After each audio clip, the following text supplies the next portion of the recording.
Service ಬಂದ್ರೆ ಇವರು ಚಿನ್ನ ರೆಡಿ ಮಾಡ್ಬಿಟ್ಟು ತುಕಾಲಿ ಗ್ಯಾರೇಜಿಗೆ ಬಿಡ್ಬೇಕು ನಾವು.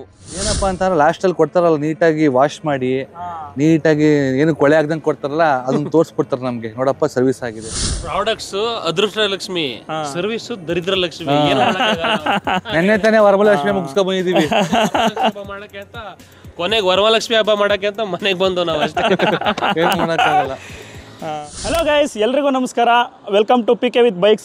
ಇವತ್ತು ನನ್ನ ಜೊತೆ 4 ರಾಯಲ್ ಎನ್ಫೀಲ್ಡ್ ಗಾಡಿ ಇದೆ. ನೀವು ನೋಡ್ಬೋದು, ಒಂದು ಹಿಮಾಲಯನು, ಸೂಪರ್ ಮೀಟಿಯರು, ಇಂಟರ್ಸೆಪ್ಟರು ಮತ್ತು ಕಾಂಟಿನೆಂಟಲ್ಲು. ಸೊ ಹಿಮಾಲಯನು ಮತ್ತು ಸೂಪರ್ ಮೀಟಿಯರ್ ನಂದೇ ಗಾಡಿಗಳು. ಇಂಟರ್ಸೆಪ್ಟರ್ ಮತ್ತು ಕಾಂಟಿನೆಂಟಲ್ GT ಇಬ್ಬರು ಓನರ್ಸ್ ಬಂದಿದ್ದಾರೆ. ಅವ್ರನ್ನೂ ಕೂಡ ವೆಲ್ಕಮ್ ಮಾಡೋಣ ಚಾನಲ್ಗೆ. Hi, welcome to my channel. ಇವ್ರ ಹೆಸರು ರೂಪೇಶ್ ಕುಮಾರ್ ಅಂತ. Welcome to my channel. ಇವ್ರ ಹೆಸರು ದೇವಿ ಕುಮಾರ್ ಅಂತ. ಸೊ ಇಬ್ಬರು ಅಣ್ಣ ತಮ್ಮದಿರು, ಇವ್ರ ಅಣ್ಣ ಇವ್ರ ತಮ್ಮ. ಇವತ್ತು ಈ 4 ಗಾಡಿಗಳ ಬಗ್ಗೆ ಮಾತಾಡೋಣ. ಈ 4ದು ಓನರ್ಶಿಪ್ ಎಕ್ಸ್ಪೀರಿಯನ್ಸ್ ಅಂತಾನೆ ಅನ್ಕೊಳ್ಳಿ. ಫಸ್ಟ್ ನಾನು ರೂಪೇಶ್ ಅವ್ರನ್ನ ಮಾತಾಡಿಸ್ತೀನಿ. ರೂಪೇಶ್ ಅವರೇ, ನಿಮ್ಗೆ ಯಾಕೆ ಕಾಂಟಿನೆಂಟಲ್ GT ತಗೋಬೇಕು ಅನ್ನಿಸ್ತು? ಇದು ನಂದು ಲೈಫ್ ಅಚೀವ್ಮೆಂಟ್ ತರ ಅನ್ಕೊಳ್ಳಿ. ಏನಕ್ಕಂದ್ರೆ ಬೈಕಿಂಗ್ ಅನ್ನೋದು ಸ್ಟಾರ್ಟ್ ಆಗಿದೆ ಈ ಗಾಡಿಯಿಂದ. ಲೈಕ್ ಫಸ್ಟ್ ನಾನು ಗಾಡಿ ಬಗ್ಗೆ ಅಷ್ಟು ಐಡಿಯಾ ಇರಲಿಲ್ಲ ನನಗೆ, ಯಾವ ತಗೋಬೇಕು ಏನು ತಗೋಬೇಕು ಅಂತ. ನೀವು ನಾನು ಮೊನ್ನೆ ಇಂಟ್ರೊಡ್ಯೂಸ್ ಮಾಡಿದಾಗ ಹೇಳ್ತಿದ್ರಲ್ಲ, ನನ್ನ ಫ್ರೆಂಡು GT ತಗೊಂಡ ಅಂತ. ಅವ್ರ ಹತ್ರ R15 ಗಾಡಿ ಇತ್ತು. ಕಾಲೇಜಲ್ಲಿ ಇದ್ದಾಗ ಅವ್ರ ಗಾಡಿ ತಳ್ಕೊಂಡು ಕಲ್ತಿದ್ದು. R15 ಇಂದಾನೆ ಸ್ಟಾರ್ಟಿಂಗ್ ನಂದು ಬಿಗಿನಿಂಗ್ ಆಫ್ ದ ಲೈಫ್ ಇದು ಬೈಕಿಂಗ್ ಅಂತ. R15 ಇಂದಾನೆ ಬೈಕಿಂಗ್ ಸ್ಟಾರ್ಟ್ ಮಾಡಿದ್ದು. ಅದಾದ್ಮೇಲೆ ನೆಕ್ಸ್ಟ್ ನಾವು ಅಸ್ಸಾಂಗೆ, ಆಂಧ್ರಾಗ ಹೋಗಿದ್ದೆ. ಅವಾಗ 2018 ಅನ್ಸುತ್ತೆ ಫಸ್ಟ್ ಲಾಂಚ್ ಆಯ್ತಲ್ಲ. ನಮ್ಮ ಆಫೀಸ್ ಪಕ್ಕ ಇದು ರಾಯಲ್ ಎನ್ಫೀಲ್ಡ್ ಶೋರೂಮ್ ಇತ್ತು. ಫಸ್ಟ್ ಲಾಂಚ್ ಮಾಡಿದ್ರು ಇಂಟರ್ಸೆಪ್ಟರ್ ಮತ್ತೆ GT 650 ಎರಡು ಬಂದು. ಅವತ್ತು ಫಿಕ್ಸ್ ಆಗ್ಬಿಟ್ಟೆ, ಗಾಡಿ ಬೇಕು ಅಂದ್ರೆ ಈ ತರ ಗಾಡಿ ಇರಬೇಕು. ಎಂಥ ಜನಗಳು ಏನಾರ ಹೇಳಲಿ, ಪ್ಲಾಸ್ಟಿಕ್ಕು, ಕಬ್ಬಣ, ತೂಕ ಏನು ಹಿಡಿತದೆ ಅವೆಲ್ಲ ಏನು ಹೇಳ್ಕೊಂಡ್ರು ನಮಗೆ ಈ ಗಾಡಿ ಬೇಕೇ ಬೇಕು ಅನಿಸ್ತು. ಕೆಫೆ ರೇಸರು ಅವಾಗ ಹುಡುಕ್ತಾ, ಏನದು ಕೆಫೆ ರೇಸರ್ ಅಂದ್ರೆ ವಾಟ್ ಎಕ್ಸಾಕ್ಟ್ಲಿ ಇದ್ವಿನ್ ಅಂತ. ಅವಾಗ ಜೆಂಟಲ್ ಮ್ಯಾನ್ ರೈಡರ್ಸ್ ಅಂತ ಒಂದು ಗ್ರೂಪ್ ಇದೆ, ಫಾರಿನಲ್ಲಿ ಯೂಸ್ ಮಾಡ್ತಾರೆ. ಅವ್ರು ರೆಗ್ಯುಲರ್ ಆಗಿ ಕೆಫೆ ರೇಸರ್ ಅಂದ್ರೆ ಎವ್ರಿ ವೀಕೆಂಡ್ ಒಂದ್ಸತಿ ರೈಡ್ ಹೋಗ್ತಾರೆ. ಕಾಫಿ ಶಾಪ್ಗಳಿಗೆ, ಕಾಫಿ ಡೇಗಳಿಗೆ ಹೋಗ್ಬಿಟ್ಟು ರೈಡ್ ಮುಗಿಸ್ಕೊ ಬರ್ತಿದ್ರು. ಸೊ ಹಾಗಾಗಿ ಅವಾಗಿಂದ ಸ್ಟಾರ್ಟ್ ಆಯ್ತು ನನಗೆ ಬೈಕಿಂಗ್. ಕೆಫೆ ರೇಸರ್ ಅಂದ್ರೆ ಯಾವುದಾದೊಂದು DNA ಬೇರೆ ಇರುತ್ತೆ, ರೇಸಿಂಗ್ DNA ಆ ಥರ ನೋಡಿಕೊಂಡು ಅವಾಗ ಫಿಕ್ಸ್ ಆಗಿ ಅಸ್ಸಾಂ ತಗೊಂಡಿದ್ದು. ನಾನು ಹೇಳಿದ್ರಲ್ಲ ನೀವಾಗ, ನನ್ನ ಅಸ್ಸಾಂ ಒಳಗೆ ತಗೊಂಡಿದ್ದು ನಾನು. ಓಕೆ. ನಾನು ಲಾಸ್ಟ್ ವಿಡಿಯೋದಲ್ಲಿ ಅಸ್ಸಾಂ ರಿಜಿಸ್ಟರ್ಡ್ ಕಾಂಟಿನೆಂಟಲ್ GT ಒಂದನ್ನು ರಿವ್ಯೂ ಮಾಡಿದ್ದೆ. ಇದೇ ಅದು ಗಾಡಿ ಆ್ಯಕ್ಚುಲಿ. ಇವರು ಅಸ್ಸಾಮಲ್ಲಿ ವರ್ಕ್ ಮಾಡ್ತಿದ್ರು. ಇವ್ರು ನಮ್ಮ ಕೇರ್ಪೇಟೆನೇ. ಇವರಿಬ್ಬರು ಅಣ್ಣ ತಮ್ಮದಿರೆ, ಕೇರ್ಪೇಟೆಯಲ್ಲಿ ಇರೋದು ಇವರು. ಬಟ್ ಇವರು ಕೆಲಸ ಮಾಡ್ತಿದ್ದು ಅಸ್ಸಾಮಲ್ಲಿ, ಅಲ್ಲೇ ಕಾಂಟಿನೆಂಟಲ್ GT ತೊಗೊಂಡಿರೋದು ಇವರು. ಬನ್ನಿ ಈಗ ಇಂಟರ್ಸೆಪ್ಟರ್ ಓನರ್ನ ಮಾತಾಡ್ಸೋಣ. ಇನ್ಫ್ಯಾಕ್ಟ್ ಈ 2 ಗಾಡಿ ಒಟ್ಟಿಗೆ ತೊಗೊಂಡಿರೋದು. ಸೊ ಬ್ರದರ್, ನಿಮಗೆ ಇಂಟರ್ಸೆಪ್ಟರ್ ಏನಕ್ಕೆ ತಗೋಬೇಕು ಅನ್ನಿಸ್ತು? ಬ್ರೋ ಆ್ಯಕ್ಚುಲಿ ಹೇಳ್ಬೇಕು ಅಂದರೆ, ಈಗ ನೀವು ಹೇಳ್ದಂಗೆ ಅವರು ನಮ್ಮ ಅಣ್ಣ. ಸೊ ಆಲ್ರೆಡಿ ಅವನು ಕಾಂಟಿನೆಂಟಲ್ GT ತೊಗೊಂಡ್ಬಿಟ್ಟಿದ್ದ. ಸೊ ಅದು ಬಂದು ಕೆಫೆ ರೇಸರ್ ಇದ್ದಂಗೆ ಅಲ್ವಾ. ಸೊ ನಂಗೆ ಅನಿಸ್ತು ಒಂದು ಅಡ್ವೆಂಚರ್ ಬೇಕಿತ್ತು ಅಂತ. ಸೊ 390 ಎಲ್ಲ ಪ್ಲಾಸ್ಟಿಕ್ ನಮಗೆ ಅದು ಆಗಿ ಬರಲ್ಲ. ಸೊ ನಮ್ಗೆ ಮೆಟಲ್ ಗಾಡಿ ಒಂದು 650 ಒಂದು ಇರಲಿ ಅಂತ ನಾವು ಇದು ಅನ್ಕೊಂಡಿದ್ದು. ಸೊ ನಂಗೆ ಅದು ಹೈಟು ಮತ್ತು ಸ್ಪೀಡು ಎಲ್ಲ ಕಂಟ್ರೋಲ್ ನೋಡ್ಬಿಟ್ಟು ನಂಗೆ ಅನಿಸ್ತು 650 ಇಂಟರ್ಸೆಪ್ಟರ್ ತೊಗೊಬಿಡೋಣ, ಅದರಲ್ಲೂ ಸಿಲ್ವರ್ ಸ್ಪೆಕ್ಟ್ರನೇ ತೊಗೊಬಿಡೋಣ ಅಂತ ಅಂದ್ಬಿಟ್ಟು ಚೂಸ್ ಮಾಡಿ ತೊಗೊಂಡಿದ್ದು. ಈಗ ನಿಮ್ಮ ಬ್ರದರ್ ಹತ್ರ ಆಲ್ರೆಡಿ 650cc ಇಂಜಿನ್ ಇತ್ತು ಕಾಂಟಿನೆಂಟಲ್ GT. ಸೊ ಇದು ಅದು ಸೇಮ್ ಚಾಸಿಸ್ ಎಲ್ಲ ಒಂದೇ, ಜಸ್ಟ್ ರೈಡಿಂಗ್ ಪೊಸಿಷನ್ ಮಾತ್ರ ಚೇಂಜ್ ಆಗುತ್ತೆ. ಹೌದು. ಬಟ್ ಸ್ಟಿಲ್ ನೀವು 650ನೇ ತಗೋಬೇಕು ಅಂತ ಯಾಕೆ ಅನ್ನಿಸ್ತು? 650 ಈಗ ಅದನ್ನು ಓಡಿಸಿದ್ರು ಅದು ಕೆಫೆ ರೇಸರ್ ಇದ್ದಂಗೆ. ಸೊ ಅದು ನೀಲ್ ಬೆಂಡ್ ಮಾಡಿ ಓಡಿಸ್ಬೇಕಾಗುತ್ತೆ. ಇದು 390 ಅಡ್ವೆಂಚರ್ ತರ, ಇದು ಸ್ವಲ್ಪ ಕಂಫರ್ಟಬಲ್ ಸ್ಕ್ರಾಂಬ್ಲರ್ ತರ. ಹೌದು. ಸೊ ಇದ್ರಲ್ಲಿ ಓಡಿಸೋ ಮಜಾನೇ ಬೇರೆ. ಆ ಸ್ಪೀಡು, ಇಟ್ಕೊಳ್ಳೋ ಪೊಸಿಷನ್ ಒಂಚೂರು ವಾಬ್ಲಿಂಗ್ ಆಗಲ್ಲ ಇದ್ರಲ್ಲಿ. ಈಗ 390 ಏನಪ್ಪಾ ಅಂತ ಅಂದ್ರೆ ಅಕಸ್ಮಾತ್ ಏನಾರ ಬಿತ್ತು ಅಂತ ಅಂತಂದ್ರೆ ಎಲ್ಲ ವಾಟರ್ ಪೀಸ್ ಆಗೋಗುತ್ತೆ. ಇದಂಗಲ್ಲ, ಇದು ಒಳ್ಳೆ ರಫ್ ಅಂಡ್ ಟಫ್ ಗಾಡಿ ಇದ್ದಂಗೆ, ಒಳ್ಳೆ ಸ್ಟ್ರೆಂತ್ ಇದೆ ಗಾಡಿ. ಅದಕ್ಕೋಸ್ಕರ ನಾನು ಕಷ್ಟಪಟ್ಟು ತಗೊಂಡೆ. 2019-20 ರೀಚಲ್ಲಿ ತಗೊಂಡಿದ್ದು ಗಾಡಿ. ಇವತ್ತು ಇದುವರೆಗೂ ಒಂದು ಕಂಪ್ಲೇಂಟ್ ಬಂದಿಲ್ಲ. ಎಷ್ಟೇ ಸ್ಟಾರ್ಟಿಂಗ್ ಹೆಂಗ್ ಸ್ಪೀಡಾಗಿ ಓಡಿಸ್ತಿದೀವಿ ಹಂಗೆ ಸ್ಪೀಡಾಗಿ ಯಾವಾಗಲೂ ಮೇಂಟೈನ್ ಮಾಡ್ತಾ ಇದೀವಿ. ಒಂಚೂರು ಕಂಪ್ಲೇಂಟ್ ಇಲ್ಲ, ಯಾವುದೇ ಗಾಡಿ ಚೂರು ಕಂಪ್ಲೇಂಟ್ ಇಲ್ಲ. ಓಕೆ.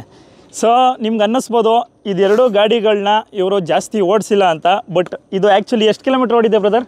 ಅದು ಆಲ್ರೆಡಿ 50,000 ಮೇಲೆ ಓಡಿದೆ ಬ್ರೋ. 50,000 ಮೇಲೆ ಓಡಿದೆಯಾ? 50,000 ಮೇಲೆ ಓಡಿದೆ. ಅದು 15,000 ಓಡಿದೆ. ನೋಡಿ, ಗಾಡಿಗಳನ್ನ ತಗೊಂಡು ಸುಮ್ಮನೆ ಇಟ್ಕೊಂಡಿಲ್ಲ, ಚೆನ್ನಾಗಿ ಓಡಿಸಿದ್ದಾರೆ. ಇನ್ನು ನನ್ನ 2 ಗಾಡಿಗಳು ಹಿಮಾಲಯನ್ ಮತ್ತು ಸೂಪರ್ ಮೀಟಿಯರು. ಹಿಮಾಲಯನ್ ಬಂದು ಲಾಸ್ಟ್ ಇಯರ್ ತೊಗೊಂಡಿರೋದು ನಾನು. 5,000 ಕಿಲೋಮೀಟರ್ ಅಷ್ಟು ಓಡಿದೆ. ಸೂಪರ್ ಮೀಟಿಯರ್ ಬಂದು 2023 ಮಾಡಲು, ಇದು ಅಷ್ಟೇ 5,000 ಏನೋ ಓಡಿದೆ. ಓಕೆ. ಈಗ ಇವರು ಇಂಟರ್ಸೆಪ್ಟರಲ್ಲಿ ಏನೂ ಪ್ರಾಬ್ಲಮ್ ಇಲ್ಲ ಅಂತ ಹೇಳಿದ್ರು. ನಿಮ್ಮ GTನಲ್ಲಿ ಏನಾದರೂ ಡ್ರಾಬ್ಯಾಕ್ ಇದೆಯಾ? ಪ್ರಾಬ್ಲಮ್ ಏನಾದ್ರು ಫೇಸ್ ಮಾಡ್ತಾ ಇದ್ದೀರಾ? ಪ್ರಾಬ್ಲಮ್ ಅಂದರೆ ಏನು ಮೇಜರ್ ಪ್ರಾಬ್ಲಮ್ ಅಂತಲ್ಲ, ಬಟ್ ಒಂದು ಈಗ ಲೈಕ್ ಎಕ್ಸಾಂಪಲ್ ನಾವು ಈಗ ಚಾಮುಂಡಿ ಬೆಟ್ಟಕ್ಕೆ ಹೋಗ್ತೀವಿ ಅನ್ಕೊಳ್ಳಿ, ಫುಲ್ ಫಾಸ್ಟ್ ಆಗೆಲ್ಲ ಸ್ಟ್ರೆಚ್ ಅಲ್ಲಿ ಬಡದಾಡ್ಕೊಂಡು ಹೋಗಿದ್ದು ಡೌನ್ ಹಿಲ್ ಮಾಡೋ ಟೈಮಲ್ಲಿ ಒಂದು ಬ್ರೇಕ್ ಪ್ರಾಬ್ಲಮ್ ಆಗ್ಬಿಡುತ್ತೆ. ಅದೇನಾಗ್ಬಿಡುತ್ತೆ, ಬ್ರೇಕ್ ಸಡನ್ ಆಗಿ ಫುಲ್ ಲೂಸ್ ಆಗ್ಬಿಡುತ್ತೆ. ಆ ಟೈಮಲ್ಲಿ ನಾವು ಹತ್ರದಲ್ಲಿ ಇಮಿಡಿಯೇಟ್ ಗಾಡಿ ಇದ್ರೆ ಇಂಜಿನ್ ಬ್ರೇಕಿಂಗ್ ಯೂಸ್ ಮಾಡ್ಕೊಂಡು ಸ್ಟಾಪ್ ಮಾಡ್ಕೊಳ್ಬೇಕು ಹೊರತು ಬ್ರೇಕ್ ವರ್ಕ್ ಆಗಲ್ಲ, ರೇರ್ ಬೇಕು. ಅದಕ್ಕೆ ನಾವೇನ್ ಮಾಡ್ಬೇಕಂದ್ರೆ ಪಂಪ್ ಮಾಡ್ಬೇಕು ಇಮಿಡಿಯೇಟ್ ಆಗಿ, ಸ್ಲೋ ಮಾಡಿ ಪ್ರೆಸ್ ಮಾಡ್ತಾ ಇದ್ರೆ ಅದು ಪಂಪ್ ಆದಾಗ ಮತ್ತೆ ಇಂಜಿನ್ ಬ್ರೇಕಿಂಗ್ ನಾರ್ಮಲ್ ಆಗುತ್ತೆ, ಯೂಸ್ ಮಾಡಬಹುದು. ಇದು ಎಲ್ಲಾ ಜಿಟಿನಲ್ಲೂ ಆಲ್ಮೋಸ್ಟ್ 90% ನಾನು ಯಾರನ್ನೇ ಕೇಳಿ ಬ್ರೇಕ್ ಫೇಲ್ಯೂರ್ ಅಂತ ಹೇಳ್ತಾರೆ. ಬ್ರೇಕ್ ಫೇಲ್ಯೂರ್ ಆಗಲ್ಲ, ಬ್ರೇಕ್ ಲೂಸ್ ಆಗುತ್ತೆ. ಬ್ರೇಕ್ ಲೂಸ್ ಆಗುತ್ತೆ, ಮತ್ತೆ ಆಯಿಲ್ ನ ಪಂಪ್ ಮಾಡಿದ್ರೆ ಈ ತರ ಈಗ ಒಂದು ಲೂಸ್ ಆಗುತ್ತೆ ಅನ್ಕೊಳ್ಳಿ, ಅವಾಗ ಈ ತರ ಪ್ರೆಸ್ ಮಾಡ್ಬೇಕು ಸ್ಪಾಟ್ ಅಲ್ಲಿ. ಸೊ ಈ ತರ ಪ್ರೆಸ್ ಮಾಡಿದ್ರೆ ಮತ್ತೆ ಬ್ರೇಕ್ ಮತ್ತೆ ನಾರ್ಮಲ್ ಆಗುತ್ತೆ. ಅಂತ ಕಂಡೀಷನ್ ಅದು ಸಡನ್ ಆಗಿ ಫೇಲ್ ಆಯ್ತು ಅಂದಾಗ ನೀವು engine braking like brake, clutch, accelerate ಎಲ್ಲ ಒಂದೇ ಟೈಮಲ್ಲಿ RPM ಮೇಂಟೈನ್ ಮಾಡಿದ್ರೆ ಇಂಜಿನ್ ಬ್ರೇಕಿಂಗ್ ವರ್ಕ್ ಆಗುತ್ತೆ. ಇಂಜಿನ್ ಬ್ರೇಕಿಂಗ್ ಯಾವುದೇ ಲೈಕ್ ಒಂದು 400cc ಎಬೋ ಗಾಡಿ ತಗೊಂಡ್ರೆ ನೀವು ಫಸ್ಟ್ ಆಫ್ ಆಲ್ ಏನ್ ಮಾಡ್ಬೇಕು ಅಂದ್ರೆ ಇಂಜಿನ್ ಬ್ರೇಕಿಂಗ್ ಅನ್ನೋದೊಂದು ಕಾನ್ಸೆಪ್ಟ್ ತಿಳ್ಕೊಳ್ಳೇಬೇಕು. ಅದು ನೀವು ಆಗ್ಲೇ ಎಕ್ಸ್ಪ್ಲೈನ್ ಮಾಡಿರ್ತೀರಿ, ನೀವು ಸುಮಾರು ವಿಡಿಯೋಸ್ ಎಲ್ಲ ನೋಡಿದೀನಿ ಅದನ್ನ. ಸೊ ಅದನ್ನ ಯೂಸ್ ಮಾಡೋದ್ ಕಲ್ತ್ರೆ ನಾವು ಸೇಫ್ ಆಗಿ ಓಡಾಡ್ಬೋದು. ಇದೆಲ್ಲ ಏನಂದ್ರೆ ಈ ಬೈಕ್ ಗಳಲ್ಲಿ ನಾವು ಮ್ಯಾಕ್ಸಿಮಮ್ ಲೈಕ್ 120 ಈಸಿ ಸ್ಪೀಡು, ಅದು ಏನು ಹೋಗ್ಬಿಡ್ಬೋದು, ಏನೋ ತೊಂದರೆ ಇಲ್ಲ. ಬಟ್ ಬ್ರೇಕಿಂಗ್ ಅದೇ ತರ ಎಫಿಷಿಯಂಟ್ ಆಗಿದೆಯಾ ಅಂದ್ರೆ ಅದು ಗ್ಯಾರಂಟಿ ಕೊಡಕ್ಕಾಗಲ್ಲ. ಅದು ಲೈಕ್ ಒಂದು 90% ಗ್ಯಾರಂಟಿ ಇರುತ್ತೆ, 10% ಈ ತರ ಏನಾದ್ರು ಇಂಜಿನ್ ಬ್ರೇಕಿಂಗ್ ಅವೆಲ್ಲ ಯೂಸ್ ಮಾಡ್ಕೊಂಡ್ರೆ ಕಲ್ತಿರ್ಬೇಕು. ಹೌದು, ಅದು ಕಲ್ತಿರ್ಬೇಕು ಮೈನ್. ಈ ಬ್ರೇಕ್ ಅವೆಲ್ಲ ಎಕ್ಸ್ಟ್ರಾ ಆಪ್ಷನ್, ಬಟ್ ಮೈನ್ ಆಗಿ ಅದನ್ನ ತಿಳ್ಕೊಂಡಿದ್ರೆ ರೆಗ್ಯುಲರ್ ನಾನಂತೂ ಫುಲ್ ಇವತ್ತಿನವರೆಗೂ ರೆಗ್ಯುಲರ್ ಆಗಿ ಇಂಜಿನ್ ಬ್ರೇಕಿಂಗ್ ಯೂಸ್ ಮಾಡ್ತೀನಿ. ಇಂಜಿನ್ ಬ್ರೇಕಿಂಗ್ ಯೂಸ್ ಮಾಡೋದು 2 ಗಾಡಿಲೂ ಅಷ್ಟೇ. ಇನ್ಫ್ಯಾಕ್ಟ್ ನಾನು ಕೂಡ ಅದೇನೆ ಇಂಜಿನ್ ಬ್ರೇಕಿಂಗ್ ಜಾಸ್ತಿ ಯೂಸ್ ಮಾಡ್ತಾ ಇರ್ತೀನಿ. ಏನಕ್ಕೆ ಅಂದ್ರೆ ನಿಮ್ಗೆ ಈಗ ನಾರ್ಮಲ್ ಬ್ರೇಕಿಂಗ್ ಅಲ್ಲಿ ಮ್ಯಾಕ್ಸಿಮಮ್ ಅಂದ್ರೆ ಒಂದು 100-120 ಓಡಿಸ್ಬೋದು. ಬಟ್ ನೀವು ಎಕ್ಸ್ಟ್ರೀಮ್ ಆಗಿ ಓಡಿಸ್ತೀನಿ 160, 170 ಎಲ್ಲ ಓಡಿಸ್ತೀನಿ ಅಂದ್ರೆ ನೀವು ಬ್ರೇಕಿಂಗ್ ಮೇಲೆ ನಂಬ್ಕೊಬಿಟ್ರೆ ಹೊಂಟೋಗ್ತೀರಾ ಮೇಕೆ ಬೇಗ. ಸೊ ನೀವು ಆದಷ್ಟು ಇಂಜಿನ್ ಬ್ರೇಕಿಂಗ್ ನ ಕಲ್ತ್ಕೊಂಡ್ರೆ ಒಳ್ಳೇದು. GT ನಲ್ಲಿ ಲಾಂಗ್ ಅಂದ್ರೆ ಎಲ್ಲೋಗಿದ್ದೀರಾ? ಈಗ ಅಸ್ಸಾಮಲ್ಲಿ ಗಾಡಿ ತಗೊಂಡ್ರಿ ಅಂತ ಅಂದ್ರಿ, ಅಸ್ಸಾಮಿಂದ ಗಾಡಿನ ಇಲ್ಲಿಗೆ ಹೆಂಗ್ ತಂದ್ರಿ? ಓಡಿಸ್ಕೊಂಡೇ ಬಂದ್ರ ಇಲ್ಲ ಏನಾದ್ರು ಶಿಫ್ಟ್ ಮಾಡಿದ್ರ? ಓಕೆ, ಆ ಕ್ವಶನ್ಗೆ ನಾನು ಆನ್ಸರ್ ಮಾಡ್ತೀನಿ. ಈಗ ಆಕ್ಚುಲಿ ನಾನು ಲಾಂಗ್ ರೈಡ್ ಅಂದ್ರೆ ನನ್ಗೆ ಅಲ್ಲಿ ಅಸ್ಸಾಮಲ್ಲಿ ಇದ್ದಾಗ ಒಂದು ಬೈಕಿಂಗ್ ಕಮ್ಯುನಿಟಿನೇ ಇತ್ತು ನಮ್ಮ ಜೊತೆ. ಅವರು ಎವ್ರಿ ವೀಕೆಂಡ್ ಇಲ್ಲಿ ನನ್ಗೆ ಗೊತ್ತಿಲ್ಲ ಯಾವ ತರ, ಇಲ್ಲಿ ಯಾರು ನಂಗೆ ಆತರ ಕಮ್ಯುನಿಟಿನೇ ಸಿಕ್ಕಿಲ್ಲ. ಅಸ್ಸಾಂ ಏನು ಅಲ್ಲಿ ಬೈಕಿಂಗ್ ಕಲ್ಚರ್ ಯಾವ ತರ ಇತ್ತು ಅಂದ್ರೆ ಅಲ್ಲಿ ಈಗ ಫ್ಲಡ್ ಆಗೋದು, ಯಾವ್ದಪ್ಪ ಕಜಿರಂಗ ಫಾರೆಸ್ಟ್ ಕಡೆ ಎಲ್ಲ ಅವಾಗ ಫ್ಲಡ್ ಆಗೋದು. ಅಲ್ಲಿ ಬಡ ಜನಗಳು ತುಂಬಾ ಇದಾರೆ, ರೋಡ್ಗಳೇ ಇರ್ತಿರಲ್ಲ. ಆತರ ಜಾಗಗಳಿಗೆ ಹೋಗಿ ನಾವು ಬೈಕರ್ಸ್ ಲೈಕ್ ಒಂದು 20 ಪೀಪಲ್ಸ್ ಇರ್ತಿದ್ದ ಮಿನಿಮಮ್. ಸೊ ರೈಡರ್ಸ್ ಎಲ್ಲ ಹೋಗಿ ಒಂದು ರೌಂಡ್ ಅವರಿಗೆ ಮೆಡಿಸಿನ್ಸ್ ಹಾಕ್ಬೋದು, ಲೇಡೀಸ್ಗೆ ಸ್ಯಾನಿಟರಿ ಪ್ಯಾಡ್ಸ್ಗಳು, ಮತ್ತೆ ಬ್ರೇಕ್ಫಾಸ್ಟ್ ಗೆ ಫುಡ್, ಆತರ ಏನೋ ಒಂದು ನಮ್ಮ ಕೈಯಿಂದ ಏನೇನಾಗುತ್ತೆ ರೈಟ್ ಫಾರ್ ಎ ಕಾಸ್ ಅನ್ನೋ ಕಾನ್ಸೆಪ್ಟ್ ಅಲ್ಲಿ ತಗೊಂಡೋಗೋದು, ಅವ್ರಿಗೆ ಕೊಟ್ಟು ನಮ್ಗೆ ಒಂದು ಅವರು ನಮ್ನ ತರ ಒಳ್ಳೆ ರೀತಿಲಿ ಟ್ರೀಟ್ ಮಾಡೋರು. ಒಂದು ನಮ್ಗೆ ರೆಸ್ಪೆಕ್ಟ್ ಕೊಟ್ಟು ಗಮ್ಚಾ ಅಂತ ಒಂದು ಶಾಲ್ ತರ ಇರ್ತಿತ್ತು, ಅದನ್ನು ಹಾಕೋರು.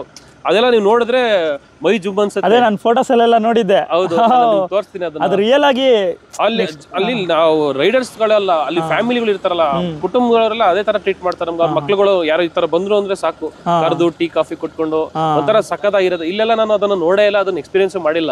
ಸೊ ಅದೊಂದು ರೈಟ್ ಫಾರ್ ಎ ಕಾಸ್ ಅಂತ ಇರ್ತಿತ್ತು. ಸೊ ರೆಗ್ಯುಲರ್ ಆಗಿ ನಾನು ಮೇಘಾಲಯ ಟ್ರಿಪ್ಗಳು ಮತ್ತೆ ಅಲ್ಲಿ ಅಸ್ಸಾಮಲ್ಲಿ ಸುತ್ತಮುತ್ತ ಎಲ್ಲ ರೈಡ್ ಮಾಡ್ತಿದ್ದೆ. ಅದಾದ್ಮೇಲೆ ಇಲ್ಲಿ ಬಂದ್ಮೇಲೆ ಇಲ್ಲಿ ರೆಗ್ಯುಲರ್ ಕಾಫಿ ರೈಡು, ಅದ್ಬಿಟ್ರೆ ವಿರಾಜ್ಪೇಟೆ ಆ ತರ ಅಷ್ಟೇ. ಇಲ್ಲಿ ಇದುವರೆಗೂ ಲಾಂಗ್ ಸ್ಟ್ರೆಚ್ ಇಲ್ಲಿ ಹೊಡೆಯಕ್ಕಾಗ್ಲಿಲ್ಲ. ಆಮೇಲೆ ಇದನ್ನ ನೀವು ಅಸ್ಸಾಮಿನ ಹೆಂಗ್ ತರಲಿ ಅಂತ ಹೇಳ್ತಿದ್ರಲ್ಲ, ಸೊ ಆಕ್ಚುಲ್ ಆಗಿ ನಾನು ಏನ್ ಮಾಡಿದೆ ಪ್ಲಾನು, ಬಿಫೋರ್ ಕೊರೋನಾ ನಾನು ಅಸ್ಸಾಮಿಂದ ಡೈರೆಕ್ಟ್ ಆಗಿ ಇಲ್ಲಿಗೆ ಬರಬೇಕು ಅಂದ್ಬಿಟ್ಟು ಒಂದು ಲೈಕ್ ಒಂದು 45,000 ಬಜೆಟ್ ಅಲ್ಲಿ ಪ್ಲಾನ್ ಮಾಡಿದ್ದೆ, ಬಂದ್ಬಿಡೋಣ ಅಂತ ಅನ್ಕೊಂಡು.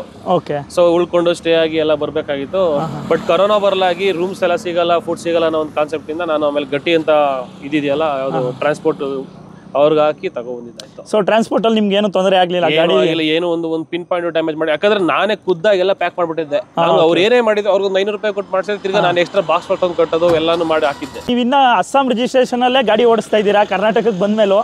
ಇಲ್ಲ ಚೇಂಜ್ ಮಾಡಿಲ್ಲ? ನಿಮ್ಗೆ ಅದು ಏನಂದ್ರೆ ಅಸ್ಸಾಂ ಏನಕ್ಕೆ ಅಂದ್ರೆ ನಾನು ಅಲ್ಲಿ ಹೋಗಿ ತಗೊಂಡೆ ಅನ್ನೋ ಒಂದು ನೆನಪೋಸ್ಕರ. ಇದು ಆಕ್ಚುಲಿ ಕರ್ನಾಟಕ ಟ್ಯಾಕ್ಸ್ ಕಟ್ಟಿದ್ದೀನಿ, K11 ರಿಜಿಸ್ಟ್ರೇಷನ್, ನಮ್ ಮಂಡ್ಯ ಗತ್ತು, ಅದ್ ಹಾಕ್ಸ್ಬಿಟ್ಟೆ ಹಾಕಿದ್ದು. ಇವನ್ ನನ್ನ RC ಕಾರ್ಡ್ ತೆಗೆದ್ರೆ ಇದು K11 ರಿಜಿಸ್ಟರ್ಡ್. ಇನ್ನು 2,000 ರೂಪಾಯಿ ಕೊಟ್ಟಿದ್ರೆ ಇದನ್ನ ಕನ್ವರ್ಟ್ ಮಾಡ್ಕೊಂಡು, ಅದಕ್ಕೆ ಅದನ್ನ ಬೇಕಾಗಿಲ್ಲ. ಟ್ಯಾಕ್ಸ್ ಕೇಳಿದ್ರೆ ಟ್ಯಾಕ್ಸ್ ಪೂರ್ತಿ ಕೊಟ್ಟಿದ್ದೀನಿ, ನನ್ ಕಟ್ಟಿ ಎಲ್ಲ ಆಗಿದೆ. K11 ಬೇಕಿತ್ತು, ಕಾರ್ಡ್ ಮೇಲೆ ಇದೆ, ನೋಡಿ ತೋರಿಸ್ತೀನಿ, ಮುಗ್ದೈತೆ ಅಷ್ಟೇ. ಇನ್ನೇನಿಲ್ಲ. ಅದು ನಿಮ್ಗೊಂದು ನೆನಪಿಗೋಸ್ಕರ ನೆನಪಿಗೋಸ್ಕರ ಈ ಗಾಡಿನ ಎಲ್ಲೂ ಯಾರು ಸೇಲು ಮಾಡಕ್ಕೂ ಇಂಟ್ರೆಸ್ಟ್ ಇಲ್ಲ, ನಂಗೆ ಅದೇ ಬೇಕು ಅಂತ ಹೇಳ್ಕೊಂಡು ನಾವು ಮಾಡಿಕೊಂಡಿದ್ದೀನಿ. ಇಟ್ಕೊಳ್ಳಿ ಸರ್, ಇನ್ನು ಇನ್ಫ್ಯಾಕ್ಟ್ 5 years ಇಂದ ಗಾಡಿ ಒಂದೇ ಸಿಂಗಲ್ ಗಾಡಿ ಇಟ್ಕೊಂಡಿದ್ದೀರಾ ಅಂದ್ರೆ ಕಲರ್ ಟಿಂಟು ಏನು ಚೇಂಜ್ ಮಾಡಿಲ್ಲ, ಎಲ್ಲ ಸ್ಟಾಕ್ ಕಂಡೀಷನ್ ಎಲ್ಲ ಇದೆ, ಕಂಪ್ಲೀಟ್ ಸ್ಟಾಕ್ ಅಲ್ಲಿ ಐತೆ. ಸೊ ಇದನ್ನ ನಮ್ಮ ವ್ಯೂವರ್ ಕೂಡ ಒಬ್ರು ಕೇಳ್ತಿದ್ರು, ಎಲ್ಲಿ ತಗೊಂಡ್ರಿ ಇದು ಹ್ಯಾಂಡಲ್ ಬಾರ್ ಮಿರರ್ಸ್? ಇದು ಸರ್ ಆಕ್ಚುಲಿ ಇದು STR Z ಮೋಡ್ಸ್ ಅಂತ ಇದೆ ವೈಟ್ ಫೀಲ್ಡ್ ಅಲ್ಲಿ ತಗೊಂಡಿದ್ದು. ಓಕೆ, ಬೆಂಗಳೂರಲ್ಲಿ ತಗೊಂಡಿದ್ದೀರಾ? Okay okay. ಇನ್ನು ಇಂಟರ್ಸೆಪ್ಟರ್ ಬಗ್ಗೆ ಬಂದ್ರೆ ಇದನ್ನ ಎಲ್ಲಿ ಲಾಂಗ್ ಅಂತ ತಗೊಂಡೋಗಿದ್ದೀರಾ? ಜಾಸ್ತಿ ಲಾಂಗ್ ಗೋಕರ್ಣ ಆ ಕಡೆ ಎಲ್ಲ ಸರಿಯಾಗಿ ಹೊಡೆದಾಕಿದ್ವಿ. ಆಕ್ಚುಲಿ ನನ್ನ ತಮ್ಮನೇ ಜಾಸ್ತಿ ಹೊಡೆದಿರೋದು, ಅವ್ನು ಬೆಂಗಳೂರಿಂದ ಕೇರ್ಪೇಟೆಗೆ ಬರ್ಬೇಕಿತ್ತಲ್ಲ, ರೆಗ್ಯುಲರ್ ಬೇಸಿಸ್ ಓಡಾಡಿ ನನ್ ಇನ್ನು 15-20 ಸಾವಿರ ಆಗಿದ್ರು ಅವನು ಸ್ಟಾರ್ಟಿಂಗ್ ಒಂದ್ ವರ್ಷಲ್ಲೇ 20 ಸಾವಿರ ಮುಗಿಸ್ಬಿಟ್ಟಿದ್ದ. ಯಾವಾಗ ಕೇಳಿದ್ರು ಶಿವಮೊಗ್ಗ, ಅರಸೀಕೆರೆ ಅದೇ ಜರ್ನಿ, ಯಾವಾಗ್ಲೂ ಮಳೆಯಲ್ಲಿ ಜೊತೆಯಲ್ಲಿ ಅಂತ ಆಟಾಡ್ಕೊಂಡು ಸುತ್ತದೇ ಆಯ್ತಿತ್ತು ಅವರು. ಆಯ್ತಾ, ಅದಾದ್ಮೇಲೆ ಈಗ ಲೈಕ್ ಒಂದು 50,000 ಆಗಿರೋದ್ರಿಂದ ಈಗ ನಾವು ಸ್ವಲ್ಪ ಪರ್ಫಾರ್ಮೆನ್ಸ್ ಅಪ್ಗ್ರೇಡೇಷನ್, ಅದಕ್ಕೊಂದು ಏರ್ ಫಿಲ್ಟರ್ ಇರ್ಬೋದು, ಎಕ್ಸಾಸ್ಟ್ ಆಗಿರ್ಬೋದು. ಎಕ್ಸಾಸ್ಟ್ ಬಂದು ನಿಮ್ಮ ಹತ್ರ ಆಯ್ತಲ್ಲ, ಯಾವ್ದು ಗುರ್ಸೇವಕ್ ಹಾಕ್ಸ್ಕೊಂಡಿದೀನಿ. ಜೊತೆಗೆ ವೇ ಟು ಸ್ಪೀಡ್ ಅನ್ನೋ ಒಂದು ಏರ್ ಫಿಲ್ಟರ್ ಇದೆ, ಅದೊಂದು ಯೂಸ್ ಮಾಡಿದ್ದೀನಿ. ಮತ್ತೆ ಎನ್ಗೇಜ್ ಅಂದ್ಬಿಟ್ಟು ಸ್ಪಾರ್ಕ್ ಪ್ಲಗ್ ಯೂಸ್ ಮಾಡ್ಕೊಂಡಿದ್ದೀನಿ. ಹೌದು, 2 ಸೈಡ್ ಕೂಡ ಸ್ಪಾರ್ಕ್ ಪ್ಲಗ್ ಬರುತ್ತೆ ನೋಡಿ. ಇಲ್ಲಿ ಆ ಕಡೆ ಈ ಕಡೆ 2 ಸೈಡ್ ಕೂಡ red colour spark plug change ಮಾಡಿದ್ದಾರೆ. ಸೊ ಇವಾಗ ಲಾಂಗು ಅಂತೆ ಬ್ರೋ. ಸೊ ಲಾಂಗ್ ರೈಡ್ ಅಂತ ನೆನಪು ಬರೋದು ನನಗೆ ಯಾವ್ದಪ್ಪ ಅಂತಂದ್ರೆ, ಈಗ ಯೂಶುವಲಿ ನಾನು ಅಣ್ಣನ ಮನೆ ಇರೋದು ಮೈಸೂರಲ್ಲಿ. ಸೊ ಬ್ಯಾಂಗ್ಳೂರ್ ಟು ಮೈಸೂರು ಅದು ಅರೌಂಡ್ 160 ಕಿಲೋಮೀಟರ್ಸ್ ಇರುತ್ತೆ. ಸೊ ನಾನು around monthly at least 2 times visit ಆಗ್ಬಿಡ್ತಿದ್ದೆ. ಸೊ ಅದು ಏನಪ್ಪಾ ಅಂದ್ರೆ ಒಂದೇ ಸ್ಟ್ರೆಚ್ ಅಲ್ಲಿ ಹೊಡಿತಿದ್ದೆ ನಾನು, ಬ್ಯಾಂಗ್ಳೂರ್ ಟು ಮೈಸೂರು. ಸೊ ಅದನ್ನು ಹೊಡೆದು ಜಾಸ್ತಿ ರೈಡ್ ಏನಾಗ್ಬಿಟ್ಟಿದೆ ನಮ್ಗೆ. ಅದು ಲಾಂಗ್ ರೈಡ್ ಬೇರೆ ಕಡೆ ಚಿಕ್ಕಮಂಗ್ಳೂರ್ ಆಗ್ಲಿ, ಇಲ್ಲಾಂದ್ರೆ ಸಕಲೇಶ್ಪುರ ಆಗ್ಲಿ, ಗೋಕರ್ಣ ಆಗ್ಲಿ 1 hour ಗಂಟ ನಾನ್ ಸ್ಟಾಪ್ ಹೊಡೆದಿದ್ದೀನಿ ನಾನು. ಸೊ ಆ ಮಳೆಯಲ್ಲಿ ನನಗೆ ಇದುವರೆಗೂ ಯಾವತ್ತೂ ಪಂಚರ್ ಆಗಿದ್ದು ನೋಡೇ ಇಲ್ಲ ಗಾಡಿ. ಪಂಚರೇ ಆಗಿಲ್ಲ ನನ್ನ ಗಾಡಿ ನೋಡಿ. ಇದು ಟ್ಯೂಬ್ಲೆಸ್ ಏನಲ್ಲ, ಬಟ್ ಸ್ಟಿಲ್ ಯಾವ್ದೇ ರೀತಿ ಪಂಚರ್ ಆಗಿಲ್ಲ ಯಾವತ್ತೂ. ಅಷ್ಟೇನೆ ನಾನು ಲಾಂಗ್ ರೈಡ್ 300 ಕಿಲೋಮೀಟರ್ 350 ಕಿಲೋಮೀಟರ್ ಗಂಟ ಓಡಿಸಿದೀನಿ ಇಂಟರ್ಸೆಪ್ಟರ್ ನ. ಕೈ ನೋವು ಬರೋದಾಗ ಏನು ಎಂತ ಬಾಡಿ ಪೇನ್ ಆಗಿಲ್ಲ, ಬಾಡಿ ಪೇನ್ ಬರೋದು, ರಿಸ್ಟ್ ಪೇನ್ ಬರೋದು ಎಂತದೂ ಇಲ್ಲ. ಯಾಕಂದ್ರೆ ಪ್ರಾಪರ್ ನಮ್ಮ ಹತ್ರ ಇತ್ತಲ್ಲ ಜಾಕೆಟ್ಸ್ ಮತ್ತೆ ಗೇರ್ಸ್ ಇತ್ತಲ್ಲ. ಸೊ ಆದ್ರಿಂದ ನಮ್ಗೆ ಏನಾಯ್ತು, ನಮ್ಗೆ ಯಾವ ಬಾಡಿ ಪೇನ್ ಆಗಿಲ್ಲ, ಏನು ಬಂದಿಲ್ಲ. ಬಟ್ ಪಂಚರ್ ಆಗೋ ವಿಷಯ ಇಲ್ವೇ ಇಲ್ಲ. ಹೆಂಗೆ ಅಂದ್ರೆ ಹೀಟ್ ಆಗೋದಾಗ್ಲಿ ಗಾಡಿ, ಅವ್ರು ಹೇಳ್ದಂಗೆ ಜಾಸ್ತಿ ಹೀಟರ್ ಆಗೋ ಗಾಡಿ ಈಗ ರೇರ್ ಬ್ರೇಕ್ ಏನಾಗುತ್ತೆ, ಫುಲ್ ಲೂಸ್ ಆಗ್ಬಿಡುತ್ತೆ ಜಿಟಿಲಿ. ಇದ್ರಲ್ಲಿ ಹೀಟ್ ಆಗಿ ಬಗೆ ಕಿತ್ಕೊಂಡ್ ಬರ್ತಾ ಇದ್ರು ಈಗ ಇಂಟರ್ಸೆಪ್ಟರ್ ಅಲ್ಲಿ ಅದು ಯಾವುದೇ ರೀತಿ ಏನು ಪ್ರಾಬ್ಲಮ್ ಇಲ್ಲ. ಇಂಟರ್ಸೆಪ್ಟರ್ ಅಲ್ಲಿ ಪ್ರಾಬ್ಲಮ್ ಇಲ್ಲ. ಓಕೆ, ಏನಪ್ಪಾ ಅಂದ್ರೆ ಫ್ಯಾಮಿಲಿ ಕಮ್ಯೂಟಿಂಗ್ ಗಾಡಿ ಯಾವತ್ತೂ ತೊಂದರೆನೇ ಆಗಲ್ಲ. ಕೇಳಿದ್ರೆ ಈಗ ಒಂದು ಇದಾಗ್ಬಿಟ್ಟಿದೆ ಜನಗಳಿಗೆ, ಒಂದು ಫಾಲ್ಸ್ ಇನ್ಫಾರ್ಮೇಶನ್ ಹೋಗ್ಬಿಟ್ಟು ಈ ರಾಯಲ್ ಎನ್ಫೀಲ್ಡ್ ನ ಹೇಟ್ ಮಾಡೋದು ಜಾಸ್ತಿ ಆಗ್ಬಿಟ್ಟಿದ್ದಾರೆ. ನನಗೆ ಫಸ್ಟ್ ಆಫ್ ಆಲ್ ಇದೊಂದು ಲೆಗಸಿ ಗಾಡಿಗಳು, ಇದನ್ನು ಇವತ್ತಿನವರೆಗೂ ಈಗ ಹೊಸದಾಗಿ ಬಂದಿರೋರ್ನ ಯಾವುದೋ ಫಾರಿನ್ ಕಂಟ್ರಿ ಬ್ರ್ಯಾಂಡ್ಗಳಿಗೂ ಇವರು ಇವತ್ತು ಕಾಂಪಿಟೇಷನ್ ಟಕ್ಕರ್ ಕೊಡೋಂಥ ಲೆವೆಲ್ಗೆ ಬಂದವ್ರೆ ಅಂದ್ರೆ ಜನಗಳು ಅಪ್ರಿಷಿಯೇಟ್ ಮಾಡಬೇಕು. ಈಗ ನಮ್ಮನೆ ಊಟ ಚೆನ್ನಾಗಿಲ್ಲ ಅಂದ್ಬಿಟ್ಟು ಪಕ್ಕದ ಮನೆಯವ್ರ ಊಟಗೋಸ್ಕರ ಬೇಕು ಅಂತಾರಲ್ಲ, ಹಂಗೆ ಆಗೋಗಿದೆ ಇದು. ಈಗ 1901ರಿಂದ ಯಾವ್ದೋ ಒಂದು ಸ್ಲೋ ಗಾಡಿಗಳು ಮಾಡ್ಕೊ ಬರ್ತಿದ್ರು. ಹೌದು, ಬಟ್ ಈಗ ರೀಸೆಂಟ್ ಆಗಿ ಬಂದಿರೋ KTMಗೆ ಯಾವ ಪರ್ಫಾರ್ಮೆನ್ಸ್ ಗಾಡಿಗಳಿಗೆನೆ ಟಕ್ಕರ್ ಕೊಡ್ತಾ ಇದೆ. ಬಟ್ ಇದ್ರಲ್ಲಿ ಏನಪ್ಪಾ ಅಂದ್ರೆ ಮೇಯ್ನ್ ಆಗಿ ಕಬ್ಬಣ ಯಾವತ್ತೂ ಹಾಳಾಗಲ್ಲ. ನಾವು ಅದು ಫಸ್ಟ್ ಆಫ್ ಆಲ್ ತಿಳ್ಕೊಬೇಕು. ಅದನ್ನ ರಸ್ಟ್ ಹಿಡಿತದೆ ಅನ್ನೋ ಕಾನ್ಸೆಪ್ಟ್ ಎಲ್ಲ ಹೋಗ್ಬಿಡ್ತು ಜಮಾನ. ಅದು ಒಳ್ಳೆ ಪರ್ಫಾರ್ಮೆನ್ಸ್ ಗಾಡಿಗಳು. ಇನ್ಫ್ಯಾಕ್ಟ್ ನಾನು ಇದನ್ನ ಓನರ್ಶಿಪ್ ರಿವ್ಯೂ ಮಾಡ್ಬೇಕಾದ್ರೆ ಹೇಳಿದ್ದೆ, ಯಾವುದೇ ರೀತಿ ರಸ್ಟಿಂಗ್ ಪ್ರಾಬ್ಲಮ್ ಎಲ್ಲೂ ಇಲ್ಲ ಈ ಗಾಡಿನಲ್ಲಿ. 5 years ಆಗಿದೆ, ಮಳೆ ಬಿಸಿಲು ಎಲ್ಲಾ ಕಡೆ ಹೊಡೆದಿದ್ದಾರೆ. ಇದು ನೋಡಿ ಇಂಟರ್ಸೆಪ್ಟರ್ ಅಲ್ಲೂ ಕೂಡ ಅಷ್ಟೇನೆ, ಎಲ್ಲಂದ್ರೆ ಎಲ್ಲೂ ರಸ್ಟಿಂಗ್ ಪ್ರಾಬ್ಲಮ್ಮೇ ಕಾಣಿಸ್ತಾ ಇಲ್ಲ ಇಲ್ಲಿ ಎಲ್ಲೂ. ಬ್ರೋ ನೀವು ನಂಬಲ್ಲ, ಸ್ಟಾರ್ಟಿಂಗ್ ಬಂದು ತಂದಾಗ ನಾವು ದಿನ ಇದು ಒಂಥರ ನಾವು ಸ್ನಾನ ಮಾಡ್ದಂಗೆ ಅದು ಬೈಕ್ ವಾಶ್ ಮಾಡ್ತಿದ್ದೋ. ಸ್ಕ್ರಾಚ್ ಆಗಿದ್ರೆ ನಾನು ಈಗಲೂ ನನ್ನ ಫ್ರೆಂಡ್ ಬೈತಾ ಇರ್ತಾರೆ, ನೀವು ಸ್ಕ್ರಾಚ್ ಅನ್ನ ನೀವು ಒಂದು ಸಣ್ಣ ಸ್ಕ್ರಾಚ್ ಆಗಿದ್ದಕ್ಕೆ ಟ್ಯಾಂಕ್ ಚೇಂಜ್ ಮಾಡೋದ ಅಂತ ಬೈತಿದ್ದಲ್ಲ ಅಂತ ಇವಾಗ್ಲೂ ಬೈತಾ ಇರ್ತಾರೆ. ಇವಾಗೆಲ್ಲ ಇಷ್ಟು ವರ್ಷ ಗಲೀಜಾಗಿ ಇಟ್ಕೊಂಡಿದ್ದೆ ಅಂದ್ರೆ ಟೈಮ್ ಪಾಸಸ್ ಏನು ಮಾಡಕ್ಕೆ ಮೇಂಟೆನೆನ್ಸ್ ಸ್ವಲ್ಪ ಈಗ ಕೆಲಸದ ಬಿಸಿಗಳಲ್ಲಿ ಅಷ್ಟು ಮೇಂಟೈನ್ ಮಾಡಕ್ ಆಗ್ತಿರ್ಲಿಲ್ಲ. ಓಕೆ, ಈಗ ನೋಡಿ ಇದೇ ಸೆಗ್ಮೆಂಟ್ ಇದರಲ್ಲಿ ನಿಮ್ಗೆ ಡ್ಯೂಕ್ 390 ಇದೆಲ್ಲ ನೋಡಿದ್ರೆ ಸಿಂಗಲ್ ಸಿಲಿಂಡರು 400cc ಇಂಜಿನ್ಗಳು ಬರುತ್ತೆ. ಬಟ್ ಇದ್ರಲ್ಲಿ ಡಬಲ್ ಸಿಲಿಂಡರು 650cc ಇಂಜಿನು. ನೀವೇನೇ ಪವರ್ ಎಲ್ಲ ಕಂಪ್ಯಾರಿಸನ್ ಮಾಡ್ಬೋದು, ಬಟ್ ಟಾರ್ಕ್ ಇದೆಯಲ್ಲ ಅದಕ್ಕೆ ಯಾವನು ಈ ಸೆಗ್ಮೆಂಟ್ ಅಲ್ಲಿ ಈ 3 ಟಾರ್ಕ್ ಅಲ್ಲಿ ನನಗೆ ಅದು 650 ಮೀಟರ್ ಇದೆಲ್ಲ ಸೂಪರ್ ಮೀಟರ್ ಕ್ರೇಜಿ ಟಾರ್ಕ್. ಇದು ಸ್ವಲ್ಪ ಡಿಫರೆಂಟ್ ಆಗಿ ಟ್ಯೂನ್ ಮಾಡಿದ್ದಾನೆ ಕ್ರೂಸರ್ ಮತ್ತೆ ರಿಫೈನ್ಡ್ ಗಾಡಿ. ಈಗ ಕಂಪೇರ್ ಮಾಡಿದ್ರೆ ದಿ ಬೆಸ್ಟ್ ಆಪ್ಷನ್ ಅದು. ಅಂದ್ರೆ ಕ್ರೂಸಿಂಗ್ ಮಾಡಬೇಕು, ಲಾಂಗ್ ರೈಡ್ ಹೋಗ್ಬೇಕು ಅಂದ್ರೆ ಸೂಪರ್. ಬಟ್ ಟರ್ನಿಂಗ್ ರೇಡಿಯಸ್ ಸ್ವಲ್ಪ ಕಮ್ಮಿ ಇದೆ, ಟರ್ನಿಂಗ್ ರೇಡಿಯಸ್ ಕಡಿಮೆ. ಆಮೇಲೆ ದೂರದಿಂದ ತಿರುಗಿಸ್ಕೋಬೇಕು. ಹೌದೌದು. ಆಮೇಲೆ ನಾನು ಗಾಡಿಗೆ ಹೋಗ್ಬಿಟ್ಟು ನಿಮ್ದು ಹಿಮಾಲಯನ್ ತಗೊಂಡು ಬಂದಲ್ಲ, ನನ್ಗೆ ಆಕ್ಚುಲಿ ಹಿಮಾಲಯ ಹಿಮಾಲಯನ್ ಬಗ್ಗೆ ಸಖತ್ ಹಿಂಸೆ ಆಯ್ತಿತ್ತು. ಅದೊಂದು ಚಾಸಿ ಕಟ್ ಆಗಿದೆಲ್ಲ ವಿಚಾರ ಕೇಳ್ಬಿಟ್ಟು ಅವಾಗ ಗಾಡಿ ನನ್ ಫುಲ್ ಫಸ್ಟ್ ಇಷ್ಟ ಆಗಿದೆ ಹಿಮಾಲಯನ್ 411 ತಗೋಬೇಕು ಅಂತ ಅನ್ಕೊಂಡು. ಆಮೇಲೆ ಅದೆಲ್ಲ ಆಯ್ತಲ್ಲ ಇಶ್ಯೂಸ್ ಆದ್ಮೇಲೆ ನನ್ಗೆ ಬೇಡ ಅನ್ಬಿಟ್ಟು ಸ್ಟಾಪ್ ಮಾಡಿ ಇವೆರಡಾದ್ಮೇಲೆ ಇನ್ನೊಂದು ತಗೋಬೇಡ, 3 ಗಾಡಿ ನಮ್ಮ ಮನೇಲಿ ಇದ್ಬಿಡ್ಲಿ ಏನಂತಾರ. ಇದು ಟ್ವಿನ್ ಬ್ರದರ್ಸ್ ಇದೆ, ಒಂದು ADV ಒಂದು ಇರ್ಲಿ ಅನ್ಬಿಟ್ಟು ಫಿಕ್ಸ್ ಆಗಿದ್ದೆ.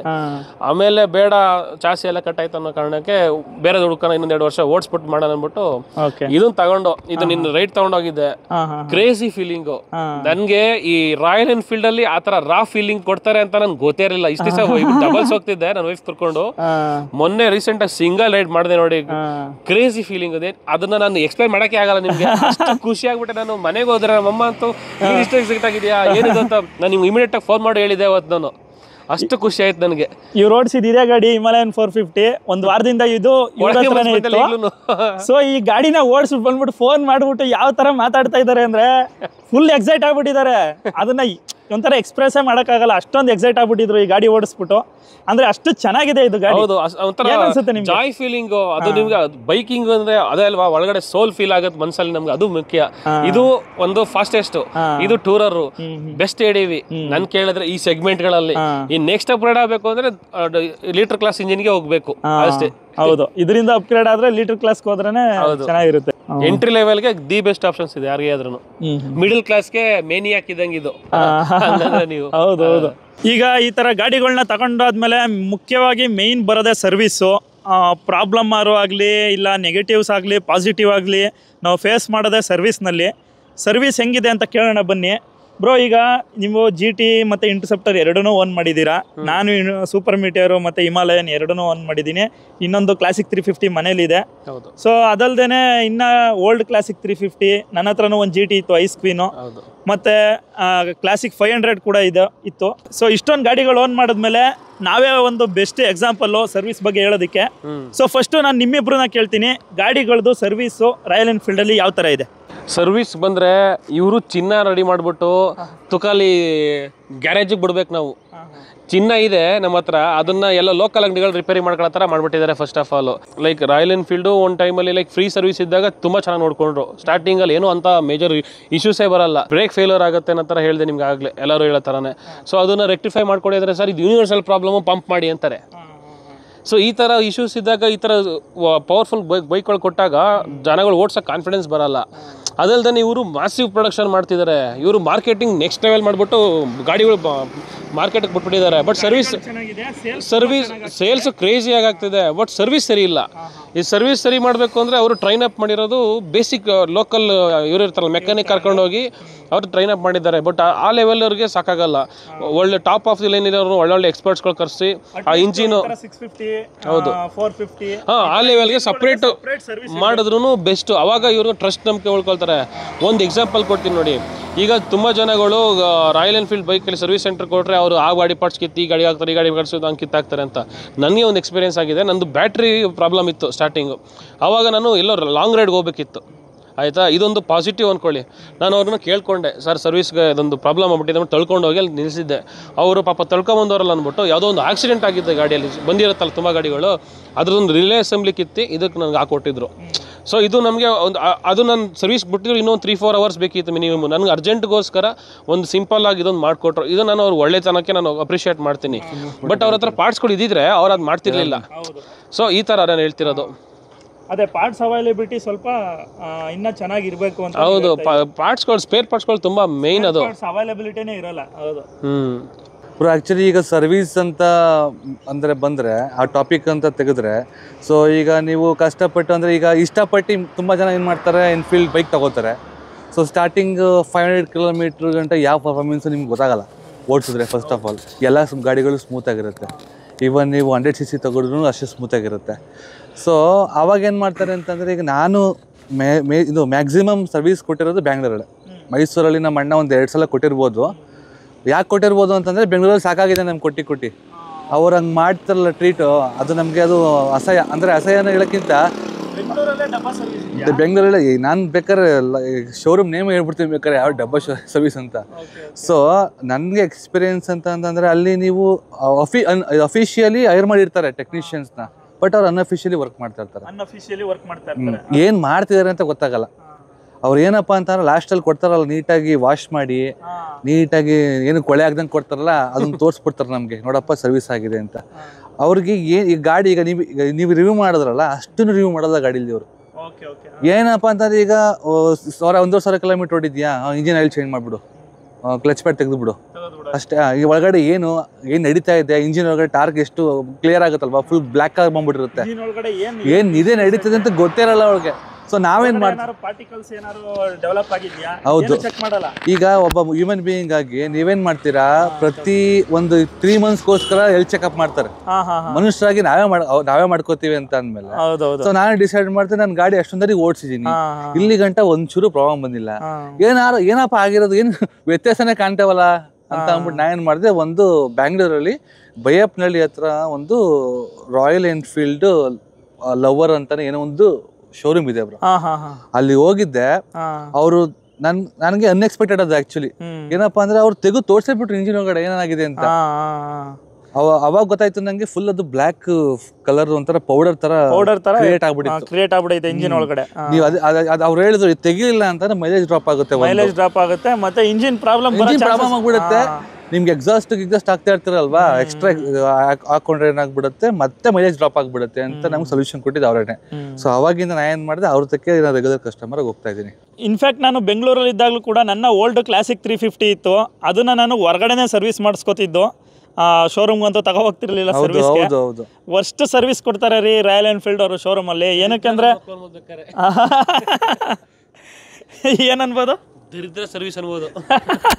ಪ್ರಾಬ್ಲಮ್ ಏನಪ್ಪಾ ಅಂತಂದ್ರೆ ಅವ್ರಿಗೆ ಹೇಳಿ, ನಾನು ಅನ್ಅಫಿಷಿಯಲಿ ವರ್ಕ್ ಮಾಡೋದು, ಅಫಿಷಿಯಲಿ ಹೈರ್ಡ್ ಅಷ್ಟೇ ಅವರು. ಪ್ರಾಡಕ್ಟ್ಸ್ ಅದೃಷ್ಟ ಲಕ್ಷ್ಮಿ, ಸರ್ವಿಸ್ ದರಿದ್ರ ಲಕ್ಷ್ಮಿ. ನೆನ್ನೆ ತಾನೇ ವರಮಹಾಲಕ್ಷ್ಮಿ ಮುಗಿಸ್ಕೊಂಡ್ ಬಂದಿದೀವಿ ಮಾಡಕ್ಕೆ ಅಂತ, ಕೊನೆಗೆ ವರಮಹಾಲಕ್ಷ್ಮಿ ಹಬ್ಬ ಮಾಡಕ್ಕೆ ಅಂತ ಮನೆಗೆ ಬಂದು ನಾವು ಅಷ್ಟೇ, ಏನು ಮಾಡಕ್ಕಾಗಲ್ಲ. ಇಲ್ಲ, ರಾಯಲ್ ಎನ್ಫೀಲ್ಡ್ ಸರ್ವಿಸ್ ತುಂಬಾ ಇಂಪ್ರೂವ್ ಮಾಡ್ಕೋಬೇಕು. ತುಂಬಾ ಅಂದ್ರೆ ಲಾಟ್. ಯಾಕೆಂದ್ರೆ ಈಗ ನೀವು ಬಜಾಜ್ ಶೋರೂಮ್ ಹೋಗಿ ಇಲ್ಲಾಂದ್ರೆ KTM ಶೋರೂಮ್ ಹೋಗಿ ಅವ್ರು ಹೆಂಗೆ ಅಂತ ಅಂದ್ರೆ ಅವ್ರಿಗೆ ಇದೆ ಸರ್, ಹಿಂಗೆ ಆಗಿದೆ ಪರ್ಫಾರ್ಮೆನ್ಸ್ ಹಿಂಗಿದೆ ಅಂತ. ಇವ್ರು ಏನಿಲ್ಲ, ಯಾವ್ದೋ ಒಂದು ಕೇರ್ ಮಾರ್ಕೆಟ್ ಎಲ್ಲ ತಂದ್ಬಿಟ್ಟು ಹಾಕ್ಬಿಟ್ಟು ಎತ್ಕೊ ಹೊಡಿ ತಗೋ ಅಂತ ಬಿಟ್ಬಿಡ್ತಾರೆ. ಬಟ್ ನಾನು ರಾಯಲ್ ಎನ್ಫೀಲ್ಡ್ ಅಲ್ಲಿ ಒಂದ್ ಸ್ವಲ್ಪ ಇರೋದ್ರಲ್ಲೇ ಬೆಸ್ಟ್ ಅನ್ಸೋದು ನಂಗೆ ಮೈಸೂರು ಆದಿತ್ ಮೋಟಾರ್ಸ್ ಇದೆಯಲ್ಲ, ಹುಣಸೂರು ರೋಡ್, ಚೆನ್ನಾಗಿ ಮಾಡ್ತಾರೆ ಅಲ್ಲಿ ಸರ್ವಿಸ್. ಅದೊಂದು ಮಾಡ್ತಾರೆ. ಜೊತೆಗೆ ಅಲ್ಲಿ ವೆಂಕಟೇಶ್ವರ ಅಂತ ಒಂದು ಸರ್ವಿಸ್ ಸೆಂಟರ್, ಆಟೋಮೊಬೈಲ್ಸ್ ಅಂತ ಇದೆ ಮೈಸೂರಲ್ಲಿ, ನಂಬರ್ 1 ಸರ್ವಿಸ್ ಸೆಂಟರ್ ಅದು, ಆಫ್ಟರ್ ಮಾರ್ಕೆಟ್ ಸರ್ವಿಸ್ ಸೆಂಟರ್ ತರ ಅಲ್ಲಿ ಮಾಡ್ಕೊಡ್ತಾರೆ, ಸೂಪರ್ ಆಗಿ ಮಾಡ್ತಾರೆ. ನೀವು ಯಾವುದೇ ರಾಯಲ್ ಎನ್ಫೀಲ್ಡ್ ಬೈಕ್ ಇಲ್ಲಿ ಅಲ್ಲಿ ತಗೊಂಡೋಗಿ ಅವ್ರ ಲೆಗಸಿ ಇದು ಸರ್ವಿಸ್ ಕೊಡ್ತಾರೆ ರಾಯಲ್ ಎನ್ಫೀಲ್ಡ್ ಬೈಕ್, ವೆಂಕಟೇಶ್ವರ ಅಂತ.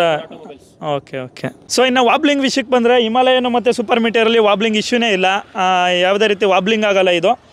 ಬಟ್ ನನ್ನ ಹತ್ರ ಇದ್ದಿದ್ದು ಕಾಂಟಿನೆಂಟಲ್ GT ವಾಬ್ಲಿಂಗ್ ಆಗ್ತಿತ್ತು, ತುಂಬ ಕಾಂಟಿನೆಂಟಲ್ GTಗಳು ವಾಬ್ಲಿಂಗ್ ಆಗೋ ಇಶ್ಯೂ ಇದೆ. ಮತ್ತು ಇಂಟರ್ಸೆಪ್ಟರಲ್ಲೂ ಕೂಡ ತುಂಬ ಇಶ್ಯೂಸ್ ಕೇಳಿದ್ದೀನಿ. ಬಟ್ ಇವ್ರನ್ನೇ ಕೇಳೋಣ ಬನ್ನಿ. ಈಗ ಹೆಂಗೆ ನಿಮಗೆ ವಾಬ್ಲಿಂಗ್ ಇಶ್ಯೂದು ಏನಾದ್ರು ಇದೆಯಾ ಗಾಡಿಗಳಲ್ಲಿ? ವಾಬ್ಲಿಂಗ್ ಇನ್ ದ ಸೆನ್ಸ್, ಈಗ ಇಂಟರ್ಸೆಪ್ಟರ್ ಅಲ್ಲಿ ಆತರ ನಾನು ಯಾವತ್ತೂ ಫೇಸ್ ಮಾಡಕ್ ಹೋಗಿಲ್ಲ. ಇಂಟರ್ಸೆಪ್ಟರ್ ಅಲ್ಲಿ ನೀವು ವಾಬ್ಲಿಂಗ್ ಫೇಸ್ ಮಾಡಿಲ್ಲ? ಮೋರ್ ದನ್ ಲೈಕ್ 160+ ಹೊಡೆದಿದ್ದೀನಿ, ಆ ತರದ್ ನನ್ಗೆ ಯಾವತ್ತೂ ಫೀಲ್ ಆಗಿಲ್ಲ. ನಾನು ಕೂಡ ಓಡಿಸಿದ್ದೀನಲ್ಲ ಇದನ್ನ, ಇದು ಊಟಿ ಸೈಡ್ ರೈಡ್ ಅಲ್ಲಿ ಲಾಸ್ಟ್ ಟೈಮ್ ರೈಡ್ ಆದ ನಿಮ್ಮ ಹತ್ರ GT ಇದ್ದಾಗ, GT ಇತ್ತು ಆ ಟೈಮಲ್ಲಿ ನಿಮ್ಗೆ ವಾಬ್ಲಿಂಗ್ ಫೇಸ್ ಮಾಡಲಿಲ್ಲ, ನಾವು ಏನು ಫೇಸ್ ಆಗ್ಲಿಲ್ಲ ಆ ತರ. ಬಟ್ ಇಂಟರ್ಸೆಪ್ಟರ್ ಅಲ್ಲಿ ಏನಾಗುತ್ತೆ, ಸಾರಿ GT ಏನಾಗುತ್ತೆ ಅಂದ್ರೆ, ಒಂದೊಂದು ಟೈಮ್ ಏರ್ ಪ್ರೆಷರ್ ಕಮ್ಮಿ ಇರುತ್ತೆ. First of all tyre pressure ಅದನ್ನ ಕಂಪ್ಲೀಟ್ ಕರೆಕ್ಟ್ ಆಗಿ ಮೇಂಟೈನ್ ಮಾಡಿಲ್ಲ ಅಂದ್ರೆ 100% ವಾಬಲ್ ಆಗೇ ಆಗುತ್ತೆ.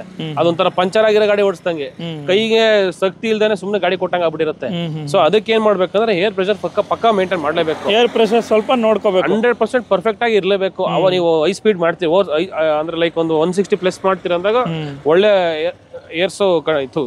ಏರ್ ಪ್ರೆಷರ್ ಕಂಪ್ಲೀಟ್ ಕರೆಕ್ಟ್ ಆಗಿ ಇರಬೇಕು. ಓಕೆನಾ? ಎಲ್ಲಿ ಮಗ ಆ ರೈಡಲ್ಲೇ ಈಗ ನೀನ್ ಅವಾಗ ಇಂಟರ್ಸೆಪ್ಟರ್ ತಂದಿದ್ದೆ, ನಾನು GT ತಂದಿದ್ದೆ. ಆ ರೈಡಲ್ಲೇ ಒಂದು 190 ಎಲ್ಲ ಹೊಡೆದ್ವಲ್ಲ ನಾವಿಬ್ರು. ಹೌದು, ಅದೇ ಸ್ಟ್ರೆಚ್ ಅಲ್ಲೇ ಹೊಡೆದಿದ್ದು. ಅಂದ್ರೆ ಆಗ ಖಾಲಿ ಇತ್ತು ರೋಡ್, ಅದು ನಂಜನಗೂಡು ರೋಡ್ ಇತ್ತಲ್ಲ, ಫುಲ್ ಖಾಲಿ ಇತ್ತು. ಅವಾಗ ಸ್ಟ್ರೆಚ್ ಅಲ್ಲಿ ಬಡ್ದಾಕ್ಬಿಟ್ಟಿದ್ವಿ ಬಿಡಿ. ಜೊತೆಗೆ ಇನ್ನೊಂದೇನಂದ್ರೆ, ಈ ಗಾಡಿಯಲ್ಲಿ ವಾಬ್ಲಿಂಗ್ ಆಗ್ ಬಂದಿರ್ಲಿಲ್ಲ. ಇನ್ನೊಂದ್ಸತಿ ಯಾವಾಗ್ಲೂ ಲೈಕ್ ಒಂದು 140 ಇತ್ತು, ಏರ್ ಪ್ರೆಷರ್ ಕಮ್ಮಿ ಇತ್ತು, ಸ್ವಲ್ಪ ಶೇಕ್ ಆಯ್ತು. ಸ್ವಲ್ಪ ಕಂಟ್ರೋಲ್ ತಗೊಂಡೆ. ಆ ಟೈಮಲ್ಲಿ ನಾವು ಫುಲ್ ರಿಸ್ಟ್ರಿಕ್ಟ್ ಮಾಡಕ್ ಹೋಗ್ಬಾರ್ದು ಗಾಡಿನ. ರಿಸ್ಟ್ರಿಕ್ಟ್ ಮಾಡಿದ್ರೆ ಗಾಡಿಗೆ ನಾವು ಕೌಂಟರ್ ರಿಯಾಕ್ಟ್ ಆದಂಗ ಆಗುತ್ತೆ. ಸೊ ಅದಕ್ಕೆ ಏನ್ ಮಾಡ್ಬೇಕಂದ್ರೆ ಅದನ್ನ ಸ್ವಲ್ಪ ಫ್ರೀ ಬಿಡ್ಬೇಕು. ಆಕ್ಸಿಲೇಟರ್ ಫುಲ್ ಕಂಪ್ಲೀಟ್ ನಿಲ್ ಮಾಡಿ ಸ್ವಲ್ಪ ಸ್ಲೋ ಮಾಡಿದ್ರೆ ಪ್ರಾಬ್ಲಮ್ ಇಶ್ಯೂ ಏನಂತ ಫೇಸ್ ಆಗಲ್ಲ. ಅವರು ಏನ್ ಮಾಡ್ತಾರೆ ಗೊತ್ತಾ, ಗಾಡಿ ಓಡಿಸ್ಬಿಟ್ಟು ರೋಡ್ ಚೆನ್ನಾಗಿರಲ್ಲ, ಕೈ ಬಿಟ್ಟು ಹಿಂಗ್ ಅಲ್ಲಾಡ್ತೈತೆ ಅಂತ ಆಟೋಮೆಟಿಕ್ಲಿ ಎಲ್ಲ ಗಾಡಿ ಎಲ್ಲ ಗಾಡಿನೂ ಅಲ್ಲಾಡುತ್ತೆ. ಹೌದು, ವಾಬ್ಲಿಂಗ್ ಅಂತ ನಂಗೆ ಫೇಸ್ ಆಗಿಲ್ಲ. ಒಂದೊಂದು ಗಾಡಿ ಮ್ಯಾನುಫ್ಯಾಕ್ಚರ್ ಡಿಫೆಕ್ಟ್ ಇರ್ಬೋದೇನೋ, ಅದ್ರ ಬಗ್ಗೆ ನಾವು ಹೇಳಕ್ ಆಗಲ್ಲ. ಟಾಪ್ ಸ್ಪೀಡ್ ಅಂದ್ರೆ ಎಷ್ಟು ಹೊಡೆದಿದ್ದೀರಾ ಗಾಡಿನಲ್ಲಿ? ಇದು 175 ಪ್ಲಸ್. 175 ಕಾಣಲ್ಲ, 170 ಮೇಲೆ ಕಾಣಿಸ್ತಾ ಇರುತ್ತೆ. ಸೊ ಪ್ಲಸ್ ಅನ್ಕೊಳ್ಳಿ ಅಷ್ಟೇ. ಓಕೆ, 180 ಪ್ಲಸ್ ಎಲ್ಲ ಇದುವರೆಗೂ ಆಗ್ಲಿಲ್ಲ ನನಗೆ. ಬಟ್ ಅದರಲ್ಲೂ ಅಷ್ಟೇ, ಎರಡು ಸೇಮ್ ಸ್ಪೀಡಲ್ಲೇ ಲಾಂಚ್ ಮಾಡ್ಕೊಂಡು ಹೋದ್ರೆ ಅದೇ 180 ಹತ್ರ ಬರುತ್ತೆ. ನೀವು ಎಷ್ಟು ಹೊಡೆದಿದ್ದೀರಾ ಟಾಪ್ ಸ್ಪೀಡ್ ಅಂತ? ಸೊ ನಾವು ಟಾಪ್ ಸ್ಪೀಡ್ ಹೊಡೆದಿರೋದು 170 to 170 ಬಿಕಾಸ್ ಅದು ಡಿಜಿಟಲ್ ಡಿಸ್ಪ್ಲೇ ಗೊತ್ತಾಗಲ್ಲ. ಸ್ವಲ್ಪ ಏನಪ್ಪ ಅಂತಂದ್ರೆ ಈಗ ಅದು ರೈಡಿಂಗ್ ಬೇರೆ ಥರನೇ ಇದೆ ಸ್ಟ್ರಕ್ಚರು. ಅದು ಅಂದರೆ ನಾಯಿ ಹೊಡೆದಂಗೆ ಹೊಡಿಬೋದು, ಅಗ್ರೆಸಿವ್ ಇರುತ್ತೆ. ಇದು ಸ್ವಲ್ಪ ಏನಪ್ಪ ಅಂತಂದರೆ ಫ್ಯಾಮಿಲಿ, ನಮ್ಮ ಮನೆ ಹೇಳ್ದಂಗೆ ಫ್ಯಾಮಿಲಿ ಗಾಡಿ ಇದ್ದಂಗೆ. ಸೊ 170 ಕ್ರಾಸ್ ಮಾಡಿದ್ದೀನಿ.